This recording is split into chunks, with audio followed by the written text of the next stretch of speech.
what should someone think about if they're struggling financially right now, or they feel like they've been struggling for many years, and it feels like they're just surviving week after week, month after month. They're not sure how to get to that kind of sense of freedom for at least a 6-month runway or beyond. What should they start thinking about? Do you know what you've just described? I believe the majority of people are living that way. Yeah. The majority. Now that's rather sad, but I think it's true.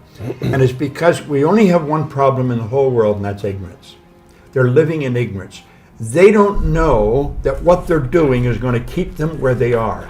And they keep doing it because they don't know how to change. They're overwhelmed with the debt.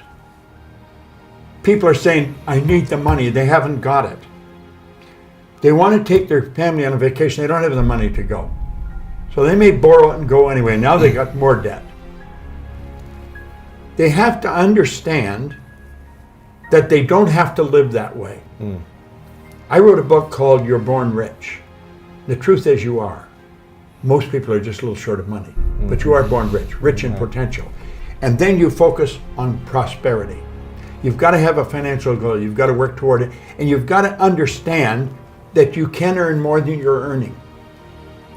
And wealthy people don't have one source of income. They have more than one.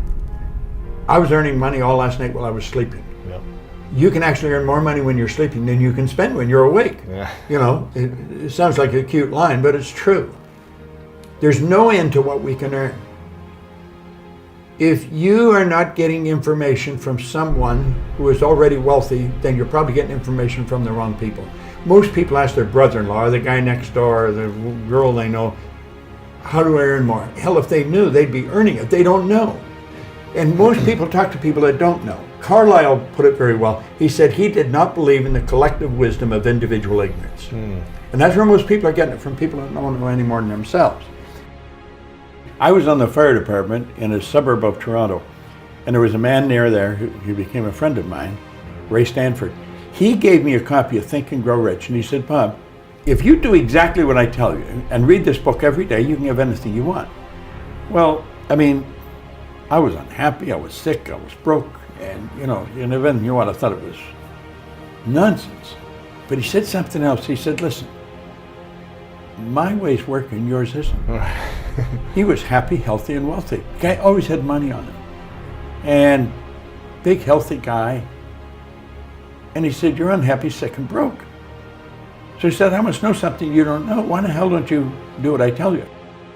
And so I started to do what he suggested.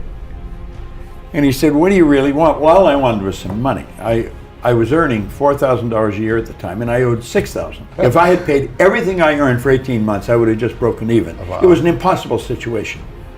And he said, listen, write what you want on a card. Now, I got a gold card in my pocket. I've carried one ever since. He said, write what you want on the card. You can have anything you want. So he said, what do you really want? And I said, I want some money. So I wrote that I wanted to have $25,000. And now, if I had got together all the people I know, or knew at that time, and put all their money together, we wouldn't have come up with $25,000. We probably wouldn't have come up with $1,000. I mean, it was an enormous amount of money. It was nuts. So I wrote that in the card. He said, you got to read it every day.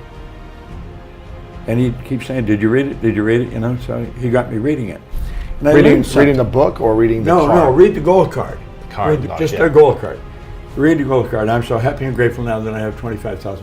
And I learned something very important from it.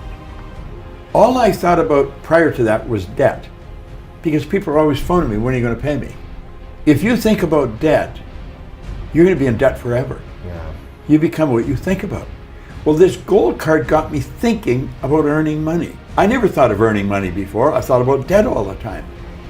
And it got me thinking of earning money. So I started to hear people talking about earning money. And because I heard them talking about it got me thinking about it. And some guy said, there's good money cleaning floors. I said, I'm not proud, I'll clean floors. I was prepared to do anything. I wanted to earn this money. I wanted to earn money. So I started to clean one office. And by the end of the year, I was earning $14,500 a month. What? I was on the fire department. The chief was only earning $11,500 a year. Wow. I was earning $14,500. This was in a year from the start. I started to clean one office, Canada Starch. I'd wash the floor twice a month, $15 a time. I got $30. Then I got another one, Kirby's Construction. I got $65 a month. Well, do you know, in less than 5 years, I was cleaning an office in Toronto, Montreal, Boston, Cleveland, Atlanta, London, England. I mean, think going like a rocket. How should people be developing their imagination on a daily basis in a positive way? Well, I think they should take time to image what they want. I have a business partner, Sandy Gallagher, who's a brilliant woman, and she rides horses, gaited horses. Mm-hmm. And she's in Kentucky right now, and she images herself as a world champion.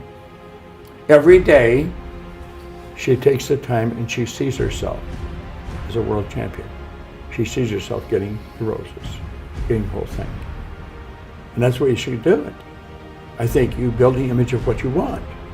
I mean, you obviously imaged this studio before you ever built it. Right. I mean, everything you see here was part of the image in your mind. But everything you create twice. Once in here, once out here, you know? So you never get an original painting. You always get a duplicate. The picture's in here. Wow. So we have to see ourselves with what we want here.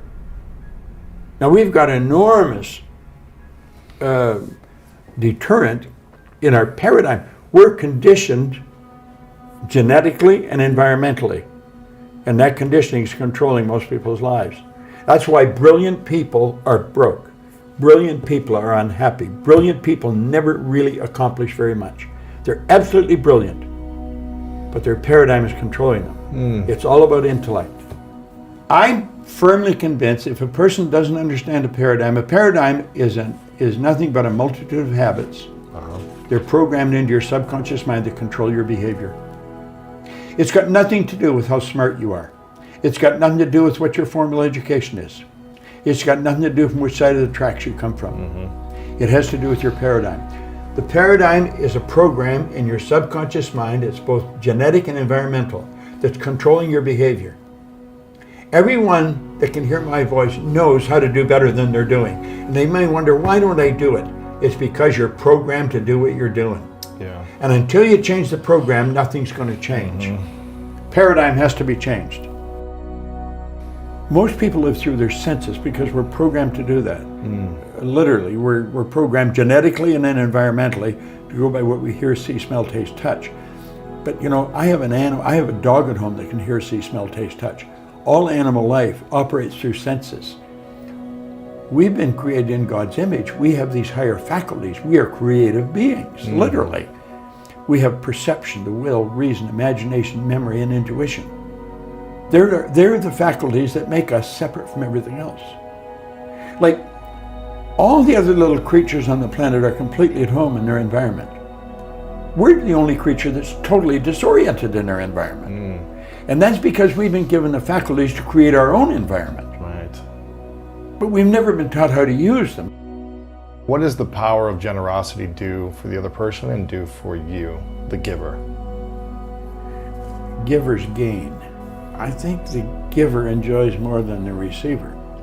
And I'm convinced that giving is one of the basic rules of success. Well, you know, Emerson said that cause and effect was the law of laws. Action and reaction are equal and opposite. So it's in harmony with the laws of the universe. And I believe this whole universe operates in a very orderly way. I'm very tuned into laws, the laws of the universe. And I think that's why. When I could win, anybody can win. It's just a matter of getting the right information from the right people. I think we get too much information from the wrong people.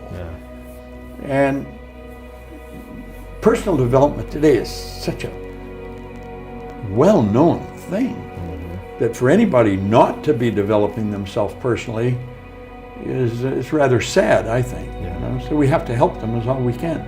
Like, I don't think a person deliberately destroys himself. I think they're misguided. They're ignorant. They don't know. They're lost.